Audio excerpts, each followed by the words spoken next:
एक समय की बात है, चंदनपुर गांव में एक चाचा रहते थे। वह अपने घर के बाहर ही बर्गर की दुकान लगाकर रहते थे।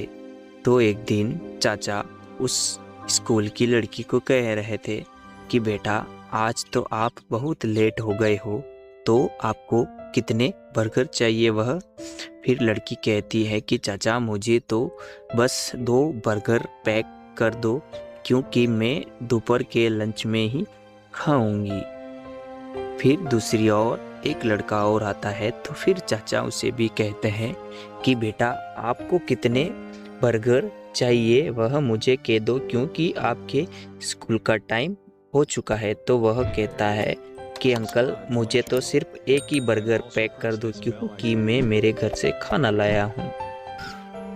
फिर वे बच्चे घर जाने के बाद एक व्यक्ति आता है, तो वह कहते हैं कि भाई साहब, कहो आपको क्या चाहिए।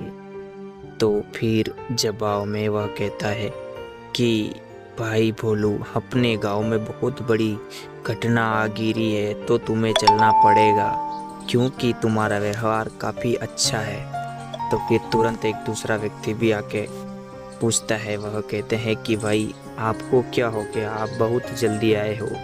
तो फिर वह भी जवाब में कहते हैं कि भोलू, अपने गांव में बड़ी गंभीर समस्या आ गई है, तो हमें वहां पर चल के इसका समाधान करना पड़ेगा, क्योंकि आप इस चीज़ में। तो फिर दूसरा कहता है कि हाँ भोलू, जल्दी से चलो, क्या पता कुछ देर हो जाए, क्योंकि वह मेरे दोस्त के घर पर कब्जा करके बैठा है एक दानव। तो जैसे ही भोलू चाचा वहां पर कदम रखते हैं, वह दानव भोलू चाचा को बड़े दूर से देख रहा था, और चाचा भी उनको।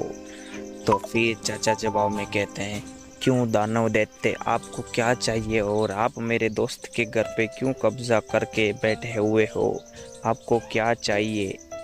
तो फिर जवाब में दानव कहता है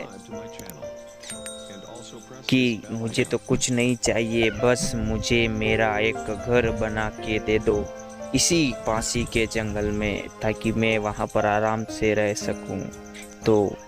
तो आप ये काम कर दोगे तो मैं यहाँ से चला जाऊंगा।